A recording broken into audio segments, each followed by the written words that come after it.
Okay, let's unpack this. We spend so much time these days obsessing over the can. Can the AI write code? Can it paint a picture? Can it diagnose a disease better than a specialist? Exactly. And the answer is just peck. It's yes, more and more. But there's this much heavier cloud hanging over the entire industry right now. Mm-hmm. It's not about capability anymore. It is about morality. The big question is, how do you teach a machine to be good?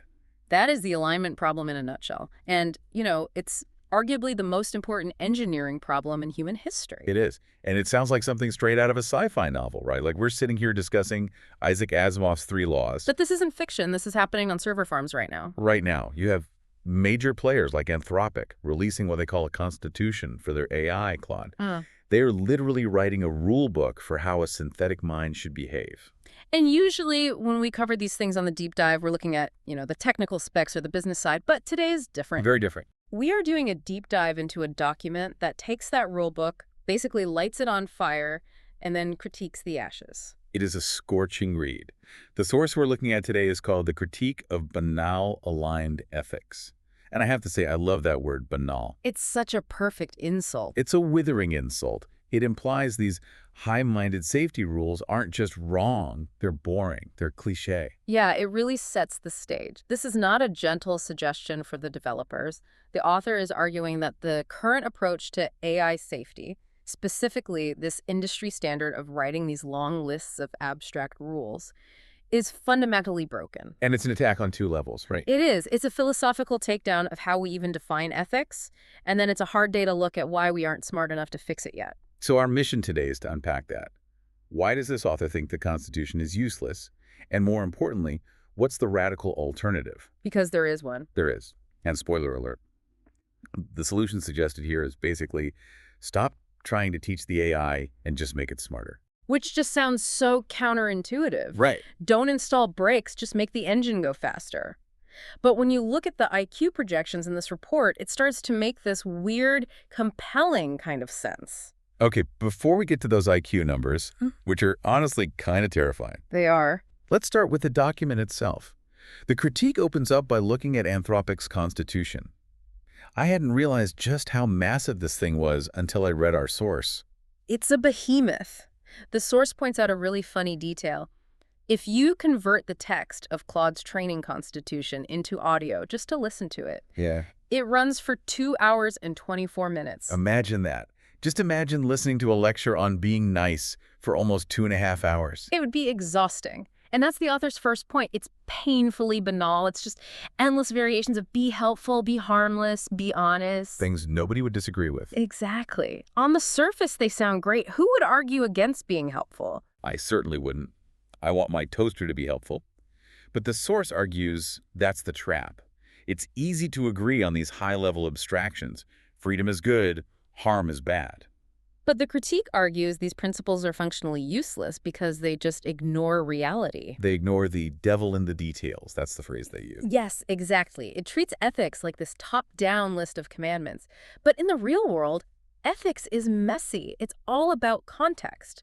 And the author's main thesis is that abstract principles, no matter how nice they sound, they just fall apart without detailed context. They use a really striking example to prove this, maybe the most famous principle in American history. Of the people, by the people, for the people. The ultimate democratic ideal. It's the bedrock of the American identity. But the source takes a very cynical, historical look at that phrase to show how empty it can be. They argue, look at the reality when that was written. Who were the people? Well, historically speaking, rich white men who owned land. That was it. Right. The critique argues that the United States, despite having that beautiful principle written down, didn't actually practice it. It excluded women, it excluded minorities, it excluded the poor.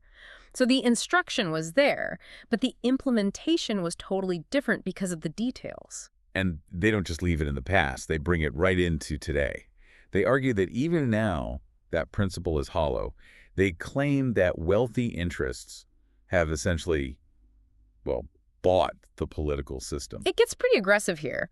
The text explicitly claims that these interests have installed Supreme Court justices who interpret the Constitution in a way that allows them to, and I'm quoting the source here, steal an ungodly proportion of the benefits of the people's labor. And we should clarify for you listening, we're not taking a political stance here. Not at all. We're just reflecting the argument in the source. And that argument seems to be, if humans can't even follow their own written constitutions because of corruption and power, why on earth do you think a machine will follow a list of rules you wrote for it? That's the core of it. If for the people failed because of the details of power and money, then simply writing "be helpful" for an AI is going to fail because of the details of context. The words are just bits on a server, unless the system understands the nuance. Exactly. Okay, speaking of nuance, I want to talk about the golden rule. Do unto others as you would have them do unto you. The mic drop of ethics. Right. It's in the Bible. It's in almost every culture. If everyone just did this, we'd be fine. But the source just destroys this idea in about 2 sentences. It's a great example of logical fragility. The source brings up what we can call the masochist problem. This totally blew my mind. I'd never considered it, but it's so obvious once you say it. It's simple logic. A masochist enjoys pain. They want pain inflicted on them, so let's run the algorithm. If a masochist strictly follows the golden rule, what's the output? They are morally obligated to hurt you because that's what they would want. Precisely. The rule relies on this hidden assumption that everyone wants the same things: comfort, kindness. But they don't.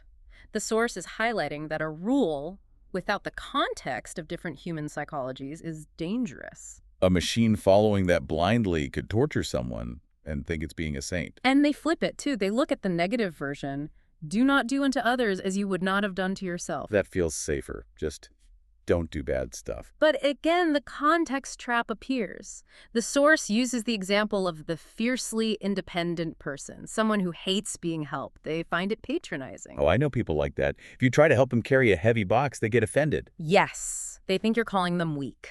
So if that person follows the negative golden rule, they will never help anyone else. They see a person drowning. They might not help because they wouldn't want to be saved or interfered with. They project their own preference onto everyone else. So under that rule, being selfish becomes the moral choice for that person. And that's the takeaway. These high-sounding precepts, be kind, treat others well, they sound nice in a summary, but the source says they fall hollow under simple scrutiny. Okay, so let's just pause. The critique says the current Constitution is a 2-hour lecture of abstract fluff that breaks down immediately. So Right. What is the alternative? Does the author want a 100-hour Constitution? Actually, yes, but not a constitution of rules. The source proposes what they call the 99% solution. Which implies we throw out most of what we have now. Literally, yes. The argument is that Anthropic should take their current document and just throw it in the trash can, scrap it. The replacement should be inverted.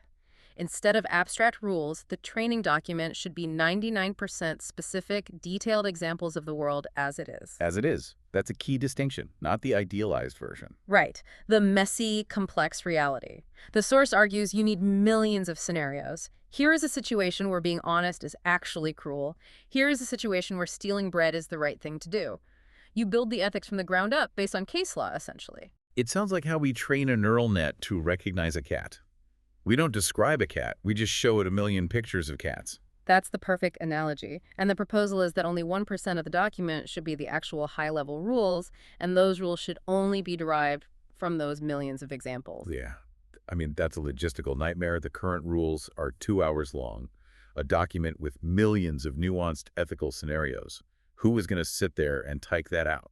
And the author actually notes the irony here. They admit that the human staff at Anthropic probably couldn't compile this. It's just too much data, too much complexity. So we're stuck. We need the examples, but we can't write them. Well, the source suggests that Claude itself should be capable of generating these examples. You use the AI to write its own training data.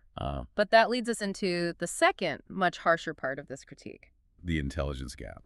This is where the author stops being polite about the people in AI labs. The source claims the reason the current Constitution is so poorly written isn't just a philosophical choice, it's an intelligence issue. They basically call the developers dumb. Relatively speaking, yes.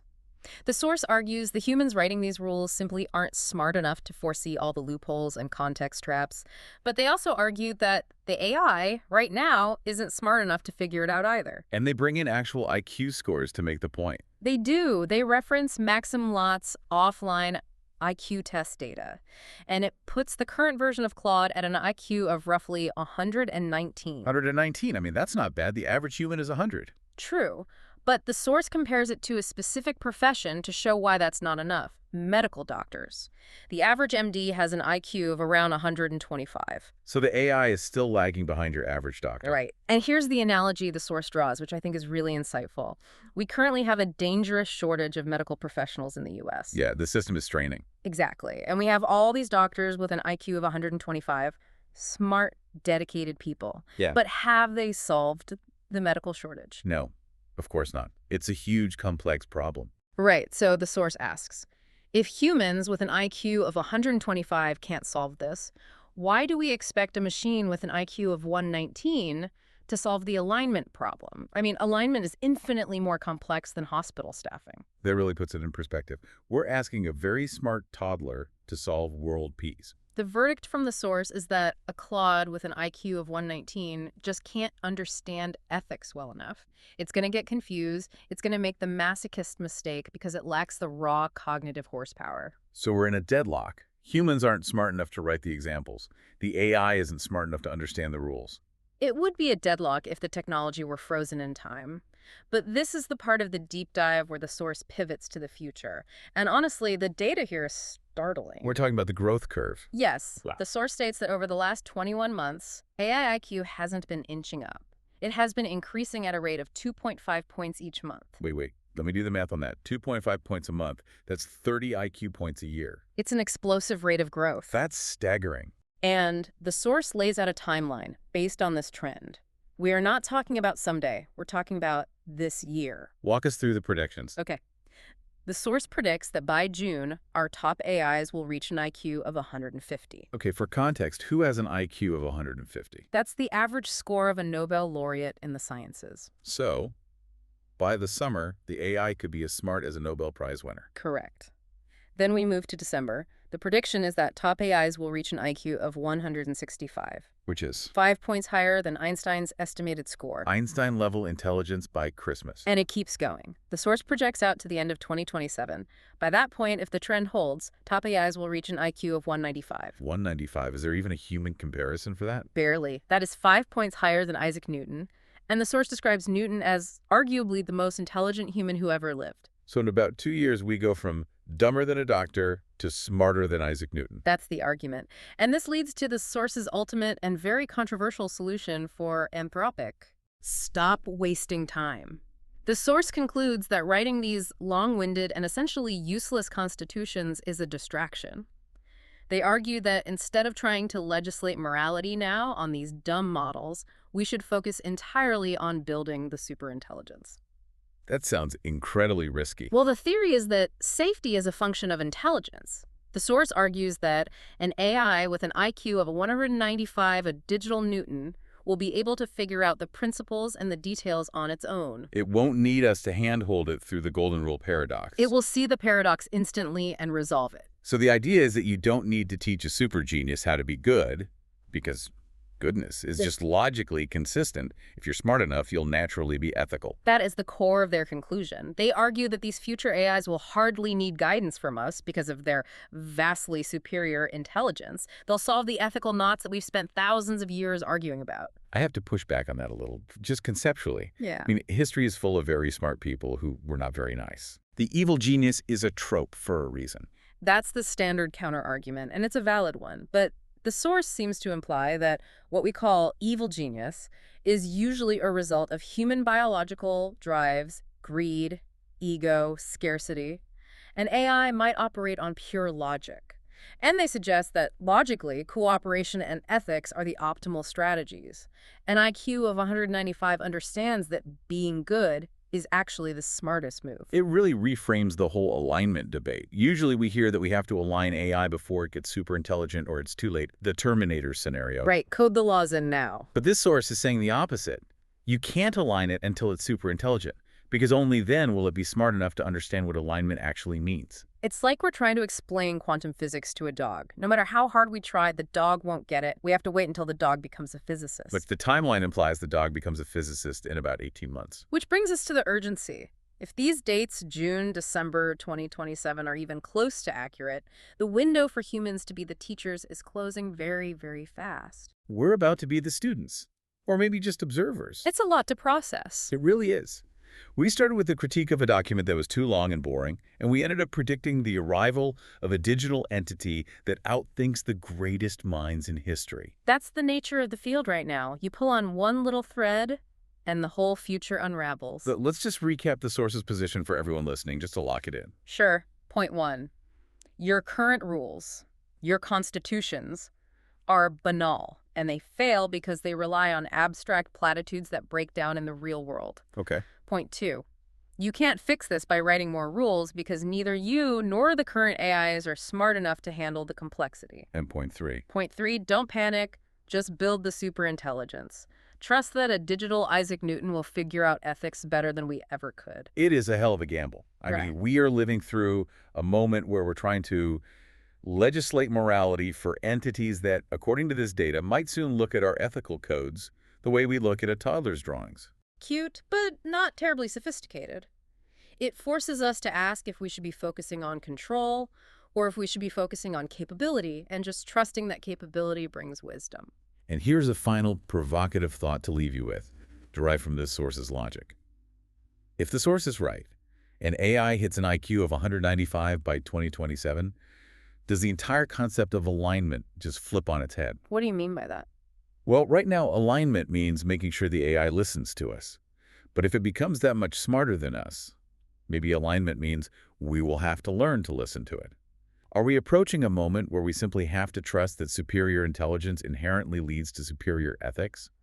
And that's the case. Are we ready to trust something that is so much smarter than we are? That's the question that's going to define the next decade. Thanks for diving deep with us. See you next time.